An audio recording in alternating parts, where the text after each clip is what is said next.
And again, as I said, you were all muted as you entered into the Teams meeting. I'd like to again let you know by participating in this session, you're consenting to the recording, retention, and use of this session. Pennsylvania is a two-party consent state, and as required by law and adherence to the Commonwealth policies, we do not consent to any recording or transcription of this meeting, including artificial intelligence recordings, notes, and including any third-party applications.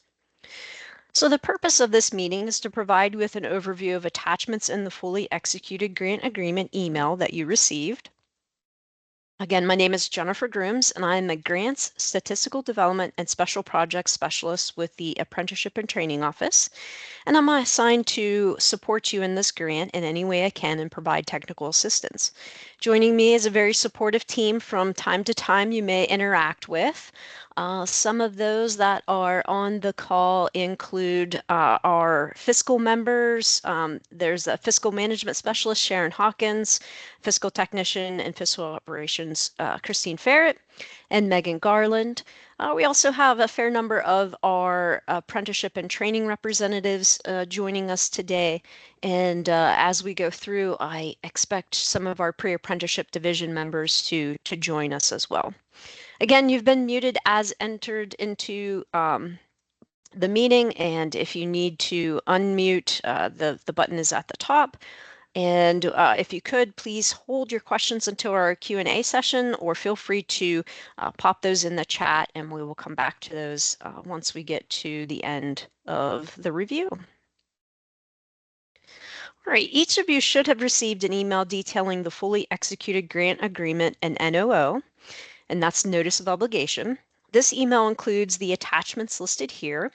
First, we'll review the request for the attestation and submission of your audited financial statement and IRS Form 990. We would, again, ask that that be returned within 14 days. If your organization is not required to submit a 990, please send a letter stating this information. Return the signed attestation and audited financial statement to RA-LI-BWDA-GS@pa.gov. That is the resource accounts for the Grant Service Group. The next document is the fully executed signed grant agreement. The Career and Technical Education Pre-Apprenticeship Grant period is November 1, 2024 to December 31st, 2026. The Notice of Obligation, or NOO, is dated for the same time frame.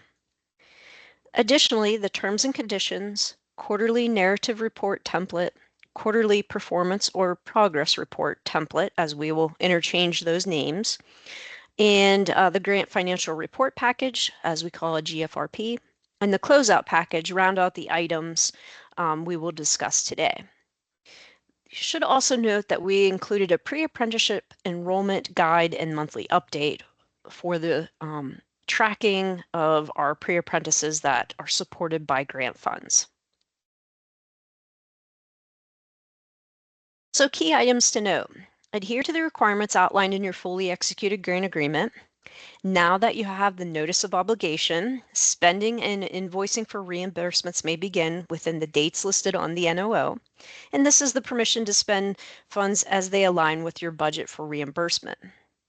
Invoicing must occur monthly. We do not want grantees falling behind and invoicing for more than 1 month at a time.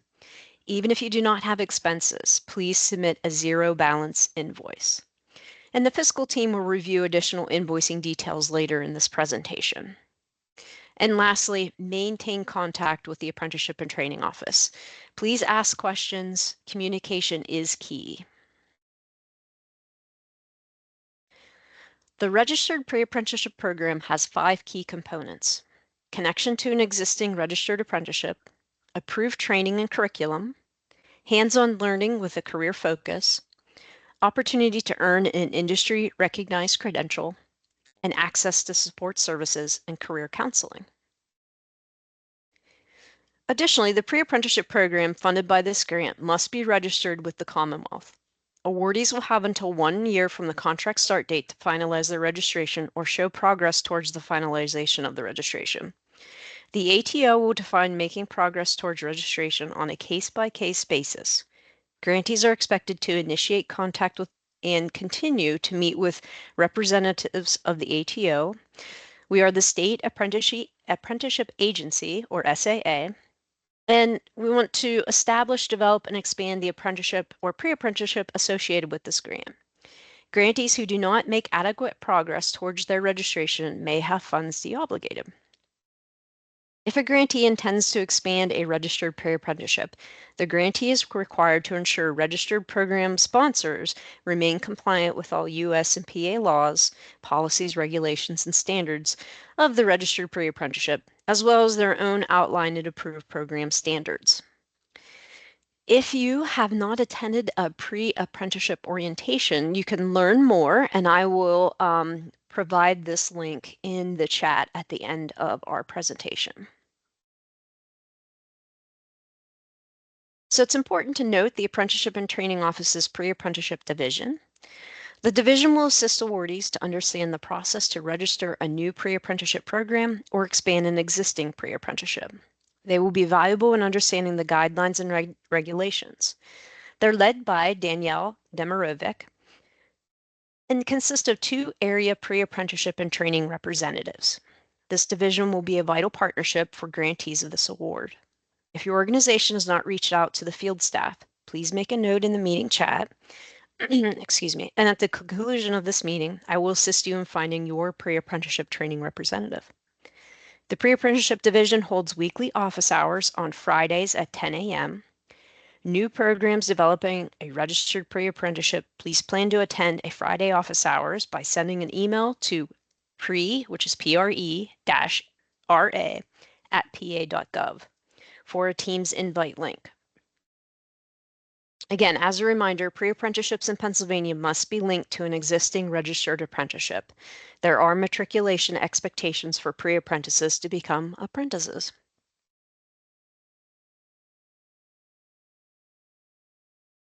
Guides and resources are available for employers, training providers, and sponsors at our PA CareerLink registered apprenticeship site.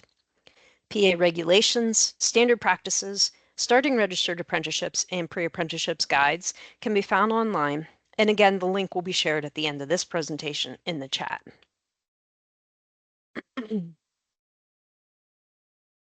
Okay, so as awardees of the grant, you're required to provide quarterly reporting detailing project progress and performance. Your terms and conditions will outline a reporting timeline, and the chart that you see here is pulled directly from the terms and conditions. First, all grantees will complete the quarterly narrative report, or Q&R, used for capturing the performance information. And I will now share that document with you to review.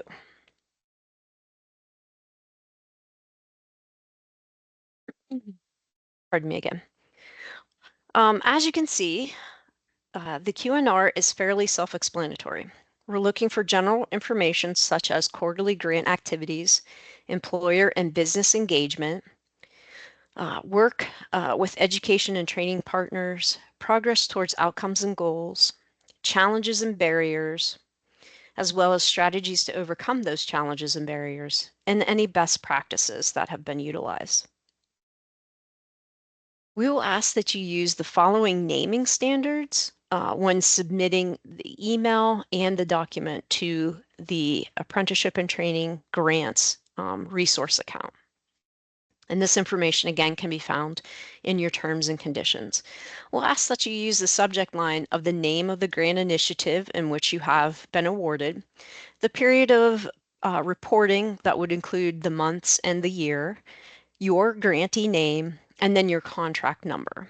So for an example, when you're prepared to submit your CTE October to December 2024 information, you would have CTE-October to December 2024, the name of your company and your grant number. And then we would ask that you follow the naming of the actual document in the same standard, but adding Q&R to the front of it for the Word document or the PDF of the quarterly narrative report, or QPR for the quarterly progress report, which captures the quantitative demographic data and progress. So I'm going to take a moment to show you now the QPR.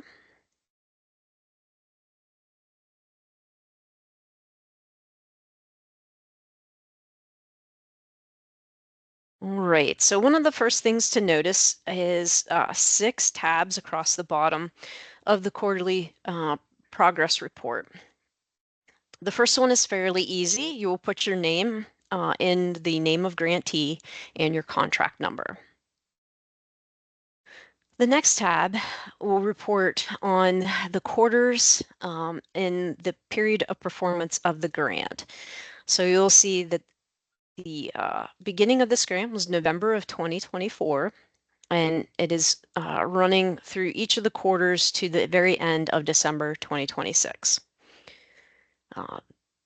Each of the sections that we're looking for include pre-apprentices enrolled per registered program name, new apprentices enrolled, and how many are from an underrepresented or underserved population, active pre-apprentices, pre-apprentice completions from underrepresented or underserved population, pre-apprentice completions including any industry credentials earned beyond the pre-apprenticeship completion certificate, and lastly, the average completion wage if there was one.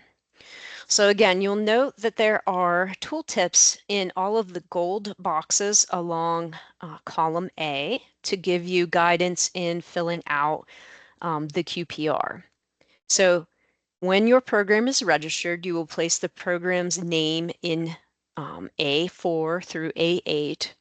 And then as you enroll pre-apprentices, you will place the total number in that begin as new within the given month of the quarter. So if you had 4 start in November of 2024, you will place 4 in C4. Any of them that may have been from an underserved or underrepresented population, you would note that number in C4, I'm sorry, C10. And again, it gives you, if you click on the gold bar, the gold section will give you a pointer on what we're looking for with the tooltip. When they become new for your registered program, they're also active. So if you enrolled 4 in November of 24, they're also 4 active in that month. The active pre-apprentices needs to be calculated by you, as we know that some of our pre-apprentices at times will begin and they may have to suspend or leave the program for any number of reasons. So if you had 4 begin in November and only 3 continued in December, you would place 3 in D17. Your quarterly amount then for E17 would be the 3 that had continued through December. And then that would also be your cumulative for 2024. And you would begin recording anybody that was new and active for the new year of January 2025 in the column of G.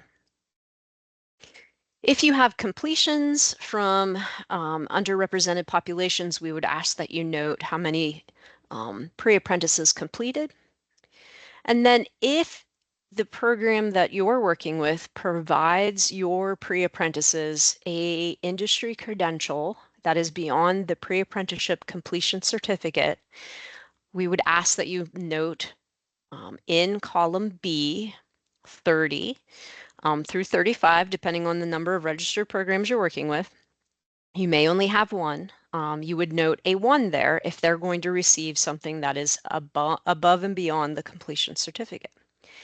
And to review what that might be, we provided a definition in A44 for you to review what that credential may very well be. After you'd note whether it's a 1 or a 0 in B, you will continue filling out across the columns the completion of the number of pre-apprentices per month in the given quarter. And again, this is fairly intense in reviewing, so we don't expect you to have it memorized, and we do expect you to have questions. And I will be there to assist you in reviewing this information. Feel free again to reach out with questions, and we can always come back to this material at the end of the presentation. The next tab you will note is the demographics for new pre-apprentices. So when an individual is registered into your program, we want you to then come over to the new tab and break down the information based on gender, age, disability status, veteran status, so on and so forth. When a pre-apprentice completes, we will have you then pull that information over into the given month and quarter that they have completed the program, again based on gender, age, disability status, etc. And one of the last tabs that you will need to review is the Program Information tab. And this is looking for partner engagements. So if you are developing a new registered pre-apprenticeship program, you will complete rows in column A, and they will include 1A, 1B, and 2. If your outcome for this grant is to expand an existing registered apprenticeship, you'll complete the rows in column A that are 1A, 1B, and 3. Again, I encourage you to reference the tooltips. They are there to help you understand what we're looking for in the data in the given category and across the quarters and months. When you do update and save this, we ask that you use the same naming standards as detailed above for the QNR, but you will save this document as QPR. Again, we give our grantees 30 days past the end of the quarter in order to submit your reports. And if you have any questions, once again, feel free to reach out to myself or the resource account ATO grants at pa.gov. All right, continuing on with terms and conditions. Additionally, we may ask you to support us in reviewing some success stories. So grantees may be requested to submit this. It'll be provided in a form by the ATO pertaining to your funded programs on a quarterly basis. Grantees are required to ensure that the sponsors of the registered apprenticeship or pre-apprenticeship program enter participants supported under this grant in the Commonwealth Workforce Development System, or a specific intake form that we've identified. And that is where the pre-apprenticeship program falls under. We use the SurveyMonkey link for pre-apprentice enrollments.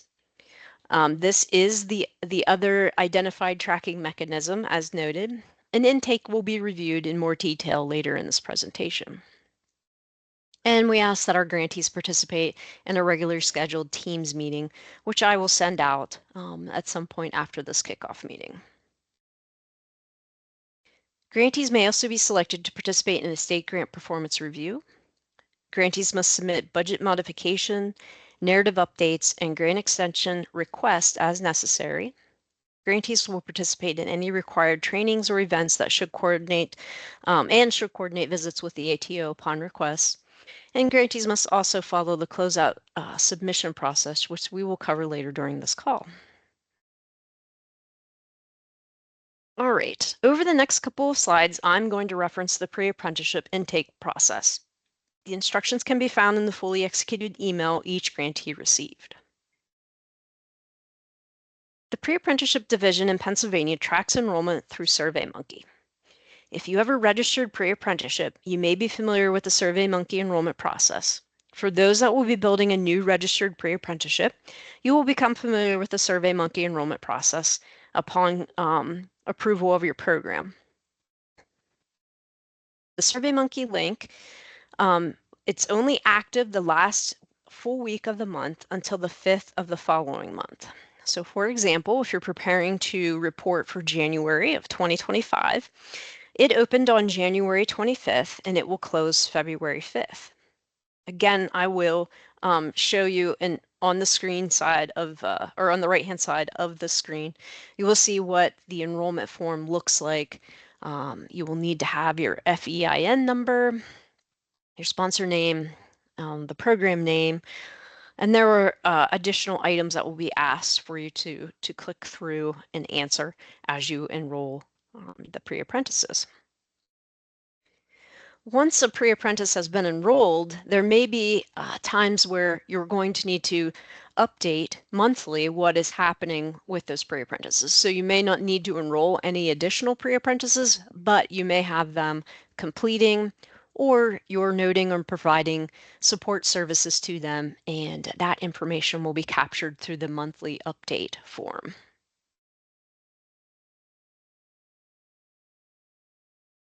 Again, if you have any questions, please email the pre-ra@pa.gov for the pre-apprenticeship division with regards to registration.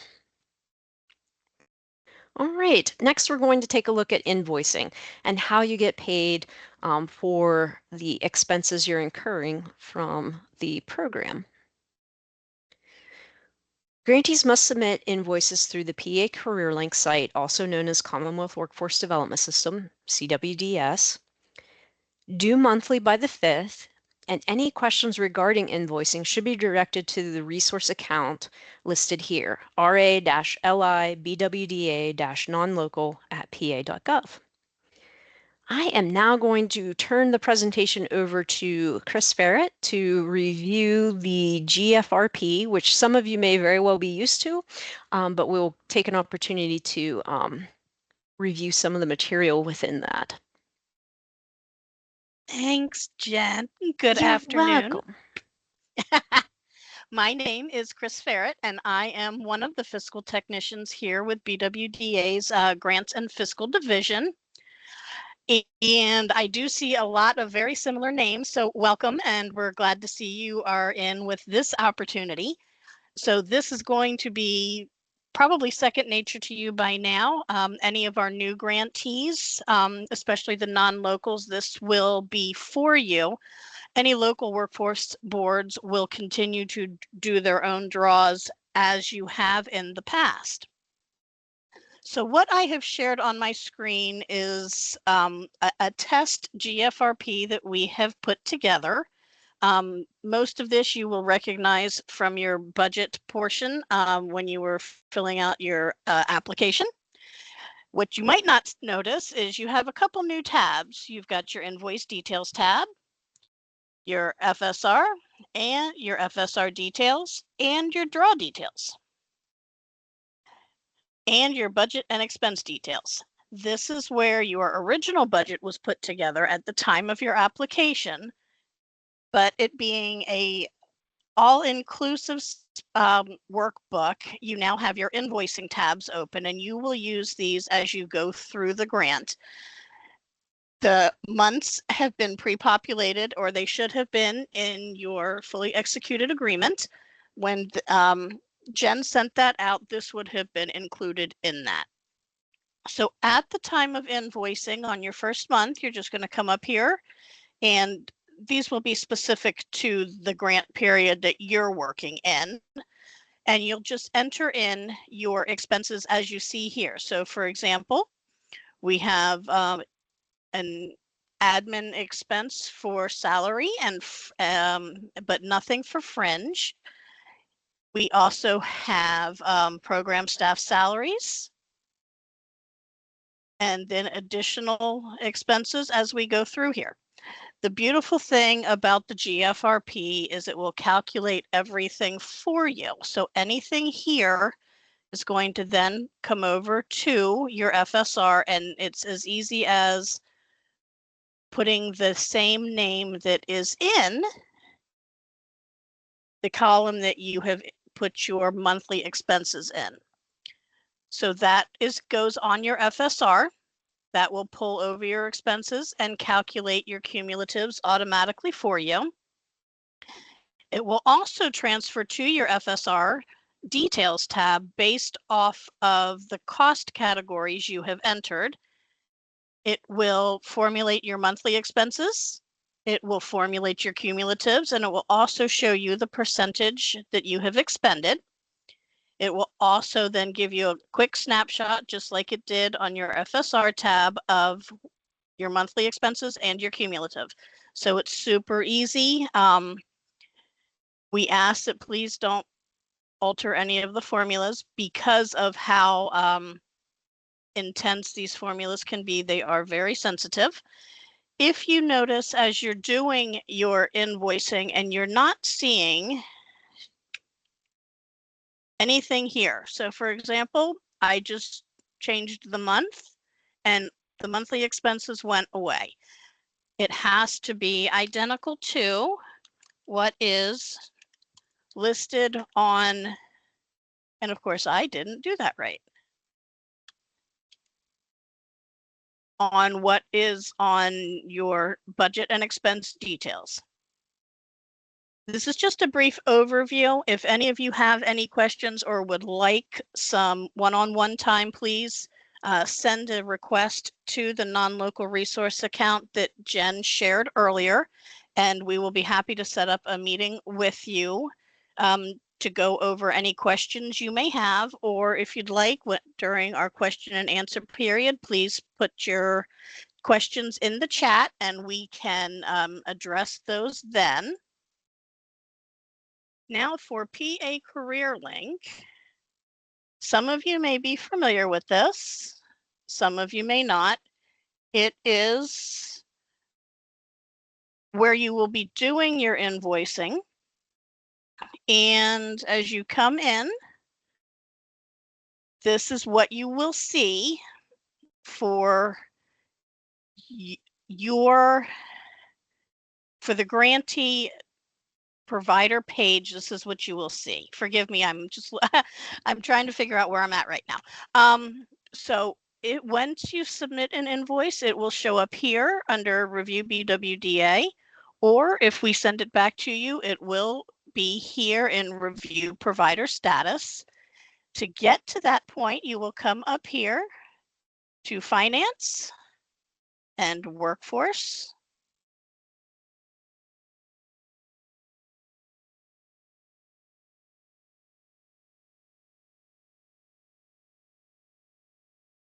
This is now not cooperating.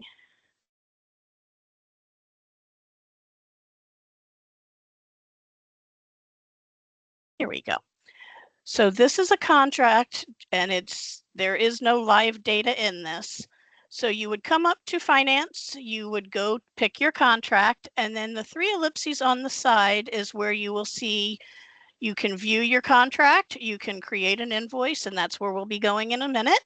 And you'll also be able to review any RFFs or FSRs that were created for your invoicing, and that's how you will track your payments. So as we come up here to create invoice,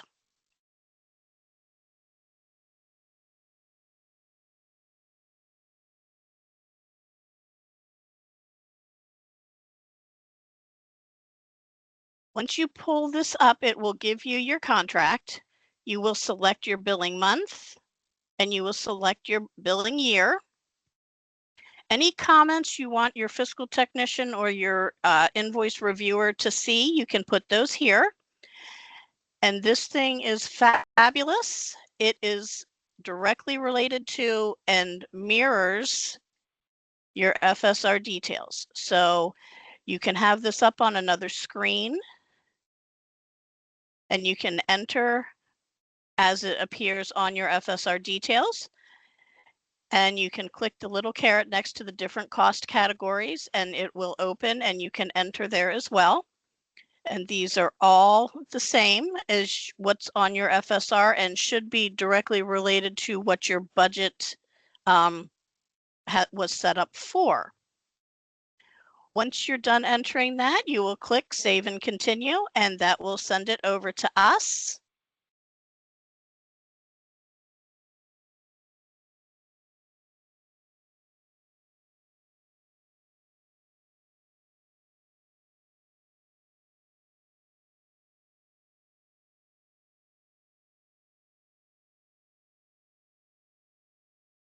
And on this screen is where you will upload your supporting documentation.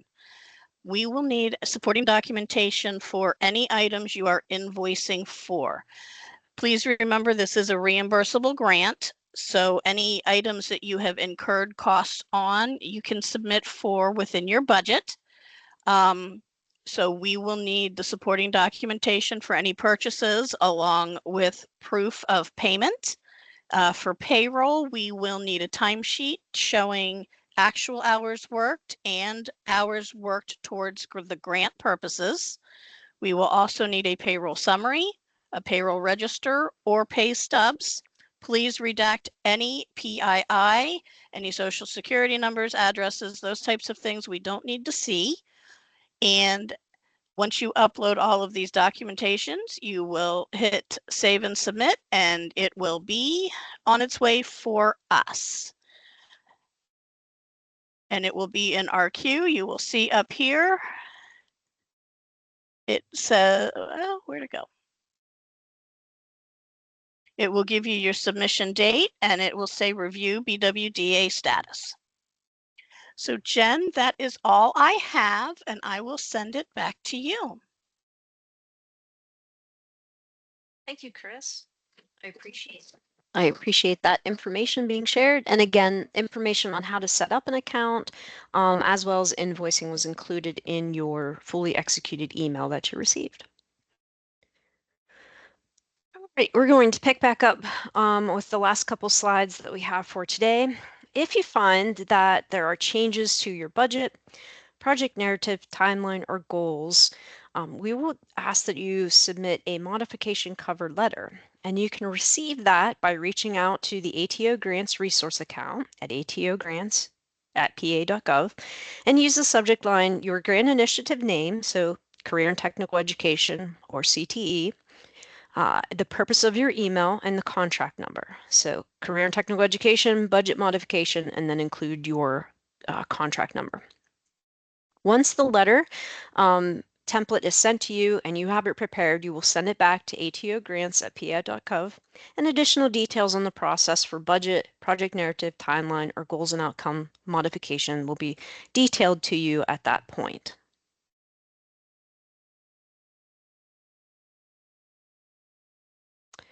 All right, the last item to review today is the closeout package. And this attachment provides information on what is included in the closeout procedure. All grantees will need to complete this process within 60 days of the grant end date or after all funds have been fully expended, whichever occurs first. Included in your final closeout package is the final FSR, as Chris related to or detailed the final financial status report, final status of funds, grant recipients release, grant recipients assignment of refunds, rebates, and credits, grant recipients closeout tax certification, and disposition plan form. And you will use the PA CareerLink site to complete this process. So as some final reminders as we conclude this overview, the FSR invoice and supporting documentations are due on the 5th of each month. And please, even if you do not have expenses, submit a zero invoice for us. Please be sure to use the naming standard for reports and include the contract number on all correspondences. Your quarterly reports are due January 31st. If you have not made any progress on the grant, please note that in the Q&R, and at that point, you would submit that over. If you have done some activity, then we would expect to see a Q&R and potentially a QPR with any of the partner engagements that you have started or got into during the November-December parts of the grant. All right, that brings us to our question and answer section of the program. If you would like to come off mute, please feel free to do so. I don't see anything in the chat at this point. I will, at this point, go ahead and stop the recording as well. The